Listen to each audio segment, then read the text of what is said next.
Hello student, welcome back to geography class. तो अपने 12th class जो हिंदी मीडियम की ज्योग्राफी है उसके अंदर अध्याय 12 पढ़ रहे हैं, पर्यावरणीय समस्याएं एवं समाधान। तो अपने जो ये अध्याय है पर्यावरणीय समस्याएं एवं समाधान, इसके अंदर लास्ट जो अपने पॉइंट किया उस लास्ट पॉइंट के अंदर अम्लीय वर्षा जो है वहां तक अपने कर लिया था लास्ट वीडियो के अंदर।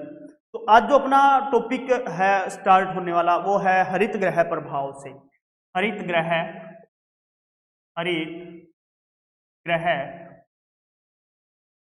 प्रभाव, इसको देखिए, हरित ग्रह प्रभाव को ग्रीन हाउस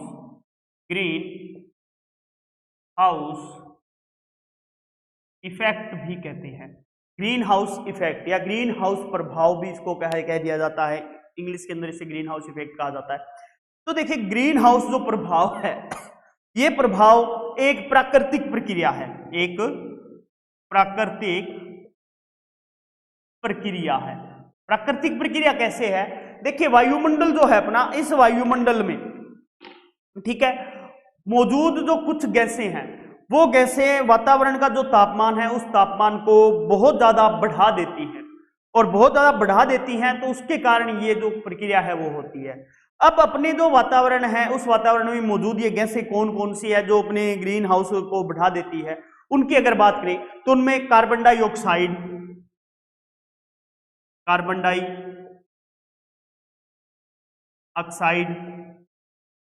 जैसे आती है, ठीक है, जलवाष्प है, कार्बन डाइऑक्साइड है, जलवाष्प है, नाइट्रोजन डाइऑक्साइड है, नाइट्रोजन डाइऑक्साइड है, ठीक है, डाइऑक्साइड जो है ये आ जाती है। इसके अलावा मीथेन है,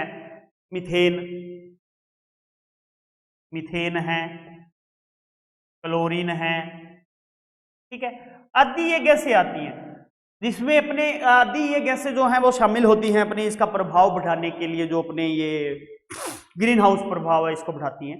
देखिए, ग्रीन हाउस प्रभाव बढ़ता कैसे है? अगर बात की जाए, जैसे सामान्य अगर देखा जाए तो जो कार्बन डाइऑक्साइड है, वो कार्बन डाइऑक्साइड क्या करती है? अभी जो कार्बन डाइऑक्साइड है वो वायुमंडल में होती है, ये सूर्य की किरणों को पृथ्वी पर पहुंचने तो देती है, लेकिन कई बार क्या है, जब कार्बन डाइऑक्साइड की मात्रा बढ़ जाती है तो इसकी एक बहुत बड़ी जो है परत बन जाती है, मोटा आवरण बन जाता है। इस परत का मोटा आवरण बन जाता है। उस मोटे आवरण से सूर्य की किरणें आ तो सकती हैं, लेकिन परावर्तित होकर वापस जो है ये वायुमंडल में, अब जो है ब्रह्मांड में नहीं जा सकती है, वापस जो है वो सौरमंडल के पास अपने वापस नहीं जा सकती हैं, कन्वर्ट होकर, परिवर्तित होकर वापस ये नहीं लौट सकती हैं, और इनको ये वहीं रोक लेता है। यानी ये पृथ्वी के वायुमंडल में ही जो है रोक लेती है कार्बन डाइऑक्साइड इन किरणों को और इस ताप को। तो इसको रोकने के लिए इससे क्या होता है, जो जिस क्षेत्र के अंदर तापमान रुकता है वहां तापमान बढ़ जाता है, और ये जो स्थिति होती है इस स्थिति को कहा जाता है हरित ग्रह प्रभाव। तो ये होता है हरित ग्रह प्रभाव। अब हरित ग्रह प्रभाव जो है, इसकी अगर बात करें तो ग्रीन हाउस जो प्रभाव है, ये ग्रीन हाउस प्रभाव पृथ्वी का जो तापमान है उस पृथ्वी के तापमान में निरंतर वृद्धि होने की एक समस्या है, क्योंकि सूर्य से आने वाला जो ताप है वो पृथ्वी पर रोक लिया जाता है और उसे वायुमंडल से बाहर नहीं जाने दिया जाता, जिससे क्या होता है, अपने यहाँ तापमान बढ़ जाता है, और इस तापमान बढ़ने को, यानी ये जो स्थिति आती है तापमान बढ़ने की, इसको अपने कहा जाता है हरित ग्रह प्रभाव। तो ये जो स्थिति है, ये स्थिति अपने हरित ग्रह प्रभाव की आती है। ग्रीन हाउस इफेक्ट जो है इसको कहा जाता है। उस ग्रीन हाउस इफेक्ट का जो कारण है वो बनता है ये, और इस ग्रीन हाउस इफेक्ट के कारण यहाँ तापमान बढ़ जाता है पृथ्वी पर। अब पृथ्वी पर तापमान बढ़ने की बात हो रही है, तो पृथ्वी पे देखिए, अब इसका प्रभाव जो पड़ा, इस प्रभाव के कारण क्या है? हरित ग्रह प्रभाव के कारणों की अगर बात करें तो कारण क्या है इसमें? कारण हरित ग्रह प्रभाव के कारण, तो कारण में पहला आता है औद्योगिकरण। जो औद्योगिकरण हुआ है उस औद्योगिकरण के कारण भी अपने जो है ये बढ़ा है जो ग्रीन हाउस प्रभाव है इसमें। क्योंकि देखिए, इसमें उद्योगों में अपने कोयला है, पेट्रोलियम है आदि का उपयोग किया जाता है, इनसे अपने गैसें निकलती हैं और वो गैसें वायुमंडल में आती हैं, तो इनसे बढ़ता है। दूसरा जो कारण आता है वो आता है वनों का विनाश।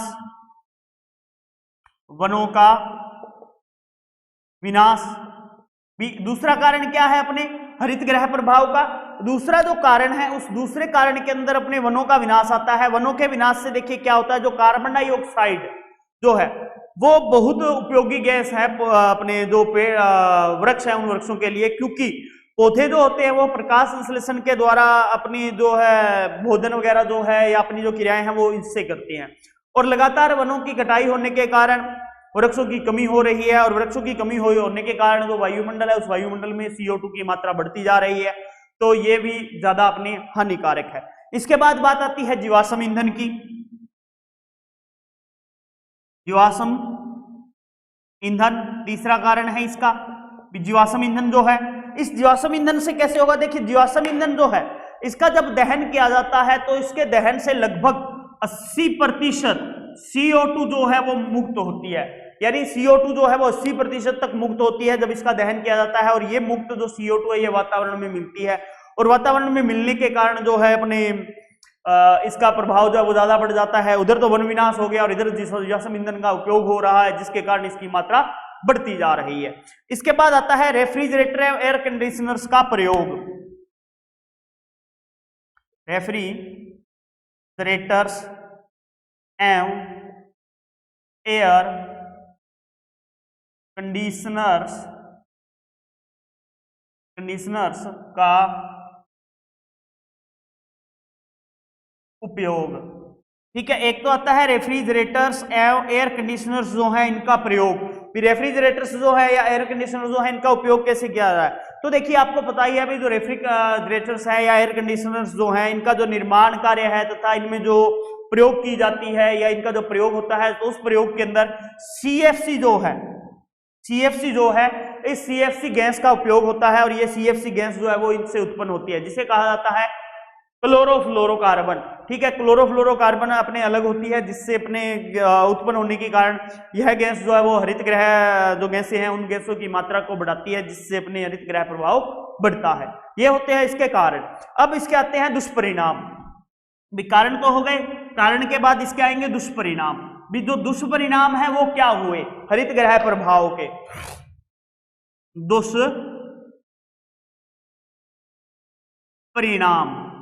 दुष्परिणाम जो है वो क्या हुए? अब देखिए अपने जो मीथेन है, नाइट्रस ऑक्साइड जो गैसें हैं उन गैसों के स्तर में पिछले कुछ दशकों में देखा जाए या पिछले कुछ वर्षों में देखा जाए तो बहुत ज्यादा वृद्धि हुई है। और CO2 की जो सांद्रता है उस सांद्रता में 30% तक जो बढ़ोतरी है वो हुई है। इसके अलावा अपने जो मीथेन है वो मीथेन वायुमंडल में जो औद्योगिक क्रांति है उस औद्योगिक क्रांति के समय से अब तक अगर बात करें तो लगभग 145% तक जो मात्रा है मीथेन की बढ़ चुकी है। तो ये जो गैसें होती हैं हरित गृह प्रभाव वाली या ग्रीन हाउस प्रभाव है वो इन गैसों से बड़ा है, और पृथ्वी का जो उष्मन है उस उष्मन के अंदर भी काफी वृद्धि हुई है। तो इसके मुख्य प्रभाव भी अपने देखने को मिले हैं। एक जो प्रभाव मिला है वो तो मिला है मेन तापमान में वृद्धि, तापमान में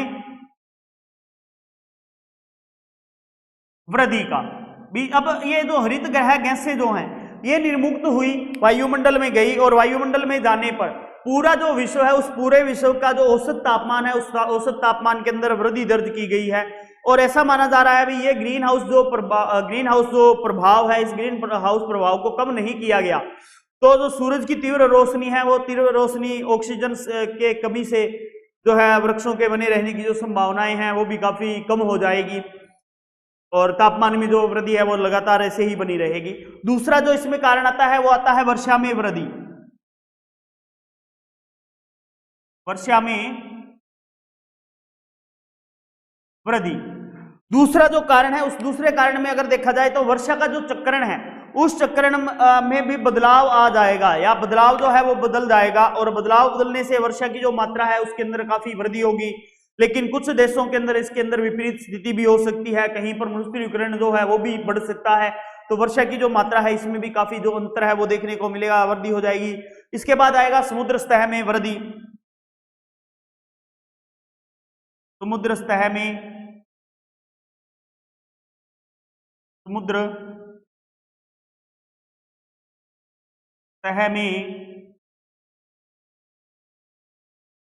वृद्धि।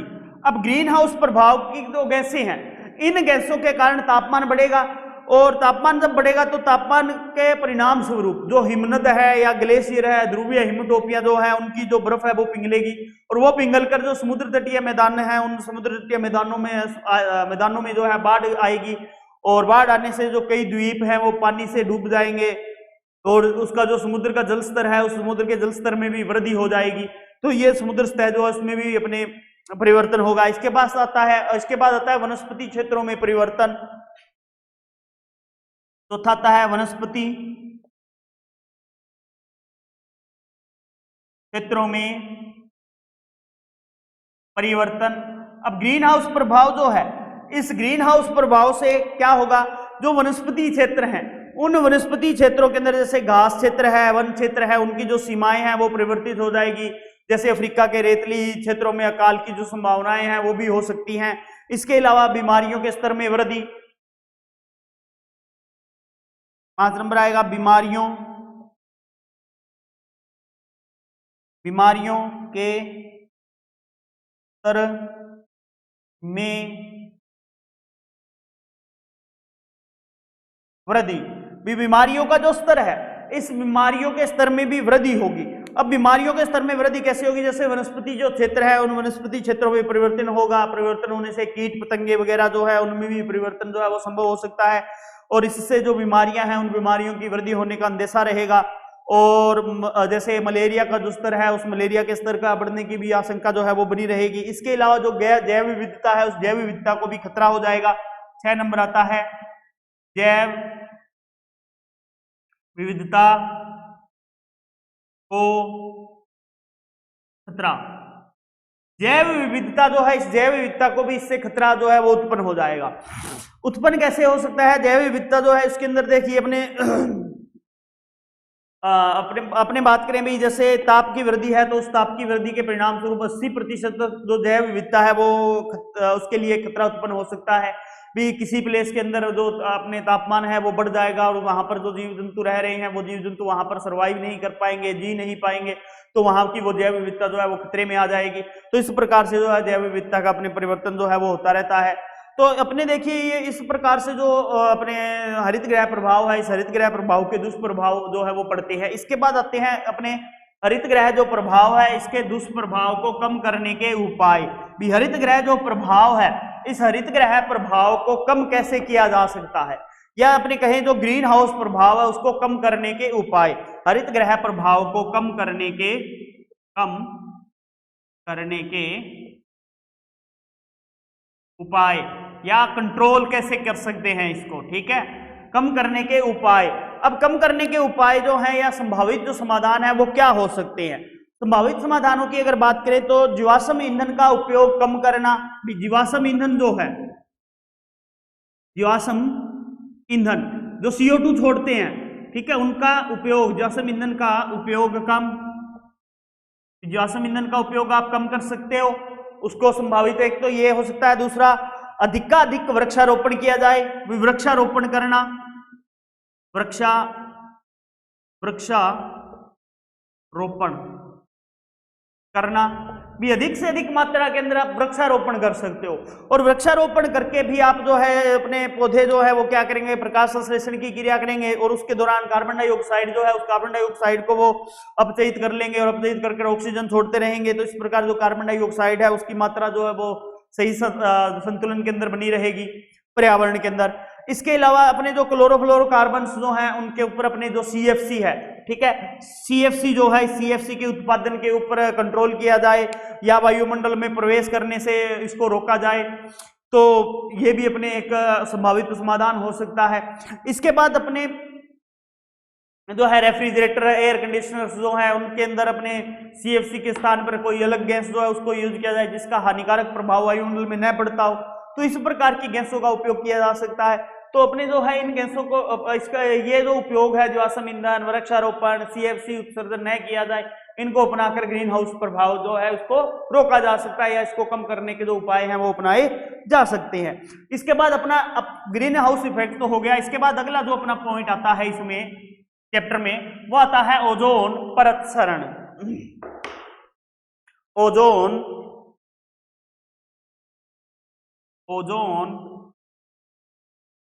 परत क्षरण, ओजोन परत क्षरण जो है अपना पॉइंट है आगे। अब ओजोन परत क्षरण क्या है? देखिए अपना जो वायुमंडल है इस वायुमंडल में समुद्र तल से लगभग 30 से 80 किमी ऊंचाई पर वायुमंडल के अंदर एक परत पाई जाती है। उस परत एक मंडल पाया जाता है ऊंचाई पर वायुमंडल में, जिसे कहा जाता है ओजोन मंडल। यानी 30 से 40 किलोमीटर की ऊंचाई पर वायुमंडल में जो भाग है वायुमंडलीय भाग, उस वायुमंडलीय भाग में ओजोन मंडल वायुमंडलीय भाग जो है उस वायुमंडलीय भाग को ओजोन मंडल कहा जाता है। तो इस ओजोन मंडल के अंदर ओजोन गैस जो है वो पाई जाती है। इस ओजोन मंडल में ही ओजोन गैस मिलती है और ये ओजोन गैस जो है ओजोन गैस मिलती है, ये ओजोन गैस जो है ये एक रक्षा कवच का या एक सुरक्षा कवच कह सकते हैं अपने, सुरक्षा कवच जो है इस सुरक्षा कवच का कार्य करती है पृथ्वी के लिए। कार्य कैसे करती है? देखिए कार्य ऐसे करती है भी जो सूर्य से उच्च ऊर्जा युक्त पराबैंगनी जो किरणें आती हैं, पराबैंगनी किरणें जो आती हैं उन किरणों को पृथ्वी पर नहीं पहुंचने देती, उनको पृथ्वी पर आने से रोकती हैं और इसलिए जो है ये सुरक्षा कवच माना जाता है जो ओजोन परत है इसको, क्योंकि वो पराबैंगनी किरणें पृथ्वी पर न पहुंच पाए। अब देखिए ओजोन परत क्षरण क्या है? तो ओजोन परत जो है इसमें ओजोन गैस की जो सांद्रता है उसमें कमी आई है और सांद्रता में कमी आने के कारण विशालकाय क्षेत्र में ओजोन रहित छोटे छोटे जो हैं छोटे छोटे ओजोन छिद्र जो हैं वो बन गए हैं या छोटे छोटे छिद्र बन गए हैं जिन्हें ओजोन छिद्र कहा जाता है। तो देखिए 1970 का जो दशक था उस 70 के दशक के बाद पृथ्वी के जो समताप मंडल में ओजोन की जो मात्रा है वो काफी अपने कम होती जा रही है और प्रति दशक अगर देखा जाए तो इसके अंदर लगभग 4% की कमी आ रही है। 1970 के बाद अगर बात की जाए तो 4% की जो कमी है प्रति दशक के हिसाब से जो है प्रति दशक जो है 4% कमी आ रही है ओजोन परत के अंदर। और ये जो कमी आ रही है इस कमी के कारण अपने ओजोन परत का विनाश हो रहा है। तो ओजोन परत का विनाश होता जा रहा है।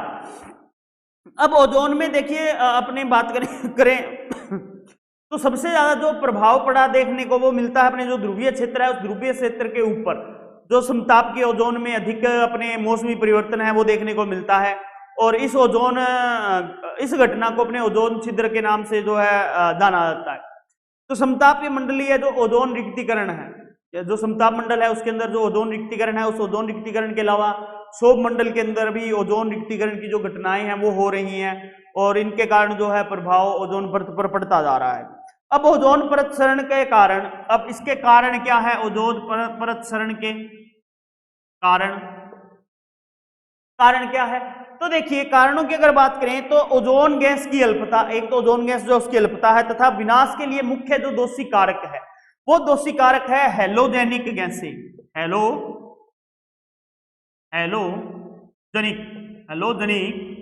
हेलोजेनिक गैसें मुख्य रूप से उत्तरदायी है हेलोजेनिक गैसें। अब हेलोजेनिक गैसें कौन सी हैं उनकी अगर बात करें तो उन गैसों के अंदर अपने आती है क्लोरोफ्लोरोकार्बन,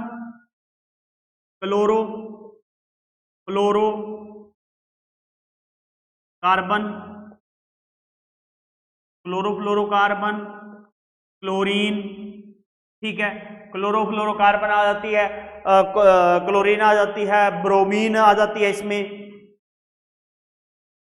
ब्रोमीन, ठीक है, ब्रोमीन आ जाती है। ब्रोमीन के बाद में मिथाइल क्लोरोफार्म आ जाती है, मिथाइल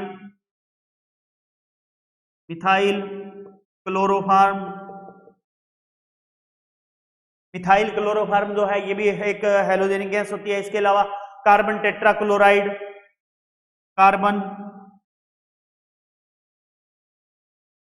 टेट्रा क्लोराइड आदि ये गैसें जो हैं ये ओजोन परत का जो क्षरण है इस ओजोन परत क्षरण के कारण आती हैं। अब समता गैसें जो है इन गैसों को माना जाता है। समताप मंडल में अगर बात करें भी ऑक्सीजन का जो विसरण है वो कम होता जा रहा है, उसके लिए उत्तरदायी अपने मेन जो है वो है क्लोरीन गैस। क्लोरीन कैसे है तो देखिए क्लोरीन का एक जो परमाणु होता है वो एक परमाणु 10,000 ओजोन के जो अणु हैं उन 10,000 ओजोन के अणुओं को नष्ट कर देता है, जिसके कारण अपने ओजोन परत का जो है वो क्षरण होता जा रहा है। तो ये जो गैसें होती है इन गैसों के कारण लगातार जो है ओजोन परत के अंदर क्षरण जो है वो बढ़ता जा रहा है और क्षरण होने के कारण जो है वो उत्पन्न हो रही हैं। अब ओजोन परत क्षरण के आते हैं आगे प्रभाव, ये हो गए कारण। अब आएंगे इसके प्रभाव। प्रभाव जो है वो क्या पड़े ओजोन परत क्षरण के प्रभाव। अब प्रभाव की अगर बात करें तो देखिए प्रभाव में ओजोन परत जो है इस ओजोन परत की जो क्षति हुई उस क्षति के कारण त्वचा का कैंसर, एक तो क्या हुआ त्वचा कैंसर स्टार्ट हो गया, ठीक है। भी ओजोन परत क्षति हुई, क्षति होने के कारण पराबैंगनी किरणें सीधी आएंगी तो उससे त्वचा का कैंसर होगा। इसके अलावा मोतियाबिंद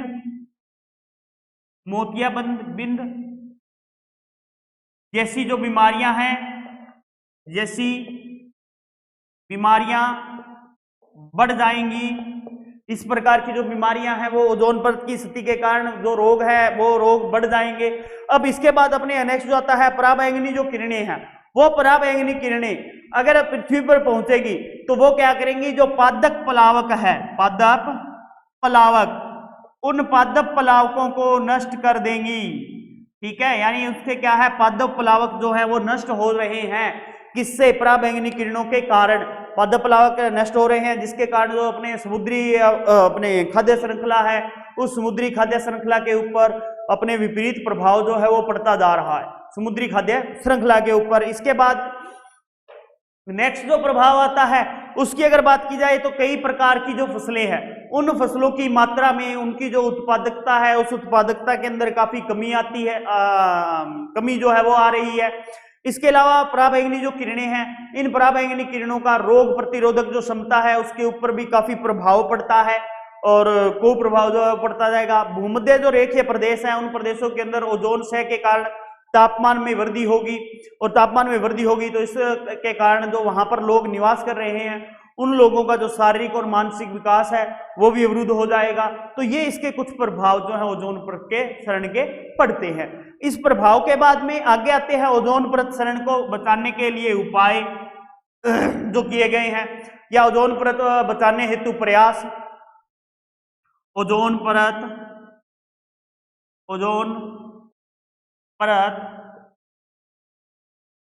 बचाने हेतु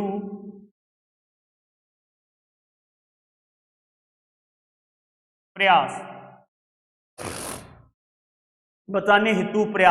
तो ओजोन परत को बचाने हेतु प्रयास जो है वो कैसे किया गया, तो फर्स्ट जो प्रयास किया गया वो किया गया 2 मार्च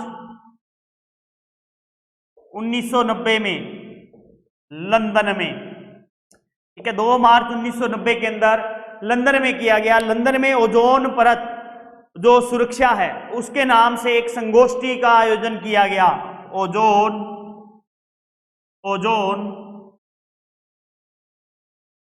परत सुरक्षा, ठीक है। लंदन के अंदर ओजोन परत सुरक्षा नामक एक संगोष्ठी का आयोजन किया गया जिसमें ओजोन परत का क्षरण रोकने के लिए कुछ जो मुद्दे हैं वो उठाए गए।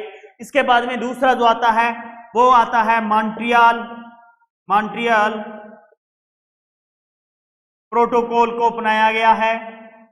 मॉन्ट्रियल जो प्रोटोकॉल है इस मॉन्ट्रियल प्रोटोकॉल को अपनाया गया है जिसके कारण अपने जो CFC है अपने जो हेलोन है इनका उत्पादन जो है उसको कम किया जाए।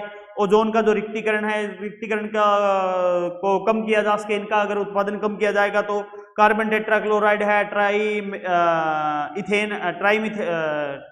ट्राइक्लोरोइथेन है उनका जो उत्पादन है उन उत्पादन को रोकने के लिए भी अपने जो है प्रयास किया गया। इसके अलावा तीसरा जो है वो फ्रेओन जो है वो सबसे अधिक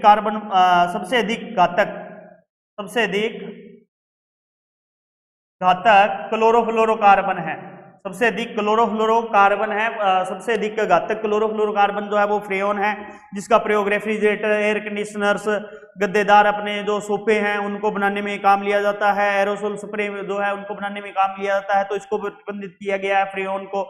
इसके बाद में अमेरिका में चलाए जाने वाला एक कनकॉर्ड एयरक्राफ्ट था, कनकॉर्ड एयरक्राफ्ट।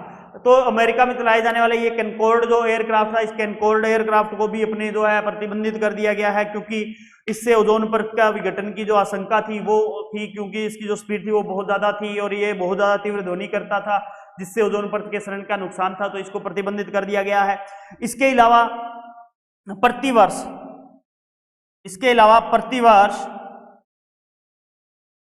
16 सितंबर को, 16 जो सितंबर है, इस 16 सितंबर को अंतरराष्ट्रीय ओजोन दिवस बनाया जाता है। अंतरराष्ट्रीय ओजोन परत दिवस जो है वो बनाया जाता है, अंतरराष्ट्रीय ओजोन परत दिवस 16 सितंबर को जो है ये बनाया जाता है, अंतरराष्ट्रीय ओजोन परत दिवस।